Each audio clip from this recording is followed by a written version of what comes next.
अस्सलाम वालेकुम वरहमतुल्लाहि वबरकातुहू। अल्लाह पाक फरमाते हैं कुरान मजीद एक तुम लोगों के लिए नसीहत की किताब है। अल्लाह पाक फरमाते हैं कि मैंने कुरान पाक रमजान शरीफ में उतारा। अल्लाह पाक फरमाते हैं कि जब तुम लोग कुरान मजीद नहीं पढ़ोगे तो हम लोग को हिदायत किस तरह से मिलेगी। इसीलिए हमें चाहिए कि हम रोजाना कुरान मजीद पढ़ें, लेकिन हम तो साल के साल कुरान पाक को खोलते हैं और पढ़ते हैं। अल्लाह पाक फरमाते हैं अगर तुम लोग साल के साल इसे खोलोगे तो तुम लोगों को कैसे पता चलेगा कि किन रास्तों पे चलना है और किन रास्तों पे अमल नहीं करना। इसी तरह जब हम नमाज पढ़ते हैं और नमाज में पहली सूरत है जब हम पहली सूरत पढ़ते हैं अल्हम्दुलिल्लाह रब्बिल आलमीन और हम पढ़ते हैं ईदिनस सिरातल मुस्तकीम, तो इसमें हम अल्लाह पाक से अपने लिए हिदायत मांग रहे हैं और अल्लाह पाक से हम कहते हैं या अल्लाह हमें नेक हिदायत दे।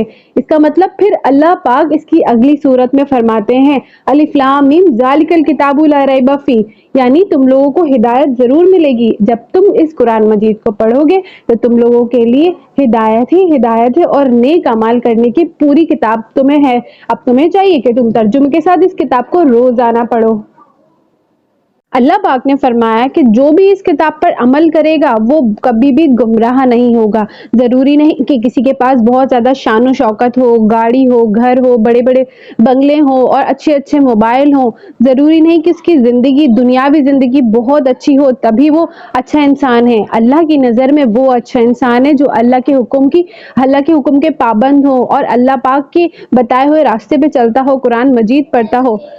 इसी तरह अल्लाह पाक फरमाते हैं कि वही मेरे लिए बहुत अच्छा इंसान है जिसको अल्लाह पसंद करते हैं।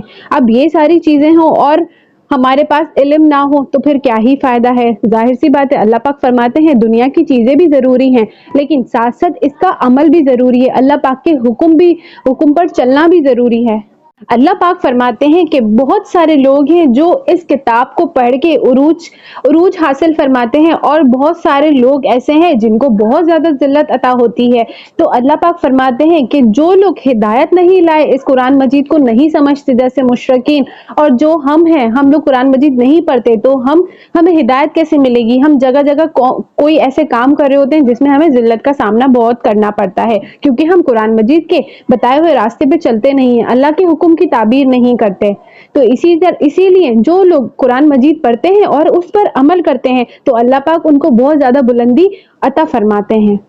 अगर हम मर जाएं और मरने के बाद हमारी नेकियां कम पड़ जाएं तो फिर हम क्या करेंगे। जाहिर सी बात है अल्लाह पाक तो एक नेकी भी हमें पूरी नेकियां होंगी तो हम जन्नत में जाएंगे, पूरी नेकियां होंगी तो अल्लाह पाक हमें अच्छा इंसान बोलते हैं कि अल्लाह पाक फरमाते हैं कि फिर वही मेरा एक अच्छा इंसान है। जरूरी नहीं कि सिर्फ नमाज पढ़ें और बाकी के काम छोड़ दें, ऐसा बिल्कुल भी नहीं है। हमें सारे नेक काम करने की तौफीक दे अल्लाह पाक और हमें करना ही चाहिए।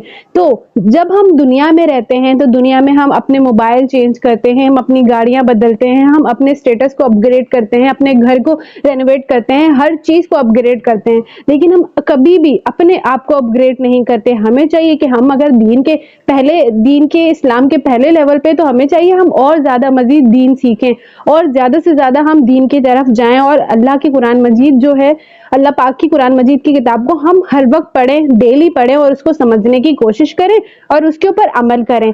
जब हम मरेंगे तो कुरान मजीद हमारी गवाही देगी, जब हम मरेंगे तो हमारी नमाज हमारी गवाही देगी, जब हम मरेंगे तो रोजा हमारी गवाही देगा। तो इसी तरह हमारे घर, गाड़ियां, मोबाइल, ये सारी चीजें गवाही नहीं देंगी। ये तो सारी चीजें दुनियावी हैं, ये सब चीजें हमें नहीं बचाएंगी। ये सब चीजें गवाही भी देंगी तो ये सब चीजें हमारी ये गवाही देंगी कि हम दुनिया में ऐशो आराम करते थे, लेकिन कुरान मजीद हमारी गवाही देगा तो फिर हमारी नेकियां बढ़ जाएंगी। और अल्लाह पाक फरमाएंगे कि ये बंदा कुरान मजीद पढ़ता था, आधी रात को पढ़ता था, तो फिर अल्लाह पाक हमारी नेकियों का दर्जा बुलंद अता फरमा देंगे। तो इसी तरह मुझे और आपको चाहिए कि हम कुरान मजीद को समझने की कोशिश करें। अगर हमें नहीं समझ में आता तो हम बहुत सारी ऐसी वीडियोस होती हैं, जरूरी नहीं है कि हम मदरसा जाएं या इसी तरह मेहनत करके پڑھیں. آج کل موبائل میں ہر چیز اویلیبل ہوتی ہے، تو ہم ضروری نہیں کہ موبائل سے غلط ہی چیزیں دیکھیں. ہم اچھی چیزیں بھی دیکھ سکتے ہیں، ہم اچھی چیزیں بھی سیکھ سکتے ہیں. اور جیسے جیسے ہم جو چیز سیکھتے ہیں، ہمیں چاہیے کہ ہم اپنے چھوٹے، اگر ہمارے بہن بھائی ہیں یا بچے ہیں، آس پڑوس کے جیسے ہمارے دوست یار جو بھی ہوتے ہیں، ہم ان کو یہ چیزیں سکھائیں. اگر ہم کوئی نیک کام کرتے ہیں تو ہمیں چاہیے کہ ہم ان کو بھی اس نیکی کی باتیں بتائیں تاکہ وہ بھی ان چیزوں پہ عمل کریں. اسی طرح اچھی باتیں مسلمان بھائی مسلمان ایک دوسرے کا ساتھ دیں. ایسا نہ ہو کہ ہم سوچیں صرف ہم ہی نیک اعمال کریں اور ہم ہی معاشرے میں بہت اچھے دکھیں اور سب ہماری ہی تعریف کریں. نہیں، ہم ایسا نہیں کرنا. رسول پاک صلی اللہ علیہ وسلم جب بھی کوئی پیغام دین کی بات بتاتے تھے تو آگے لوگوں کو پیغام پھیلانے کے لیے فرما دیا کرتے تھے کہ اب یہ باتیں لوگوں کو اور زیادہ بتاؤ. تو اسی طرح اللہ پاک ایسے بندوں کو بہت زیادہ پسند کرتے ہیں جو نیکی کی باتیں پھیلاتے ہیں.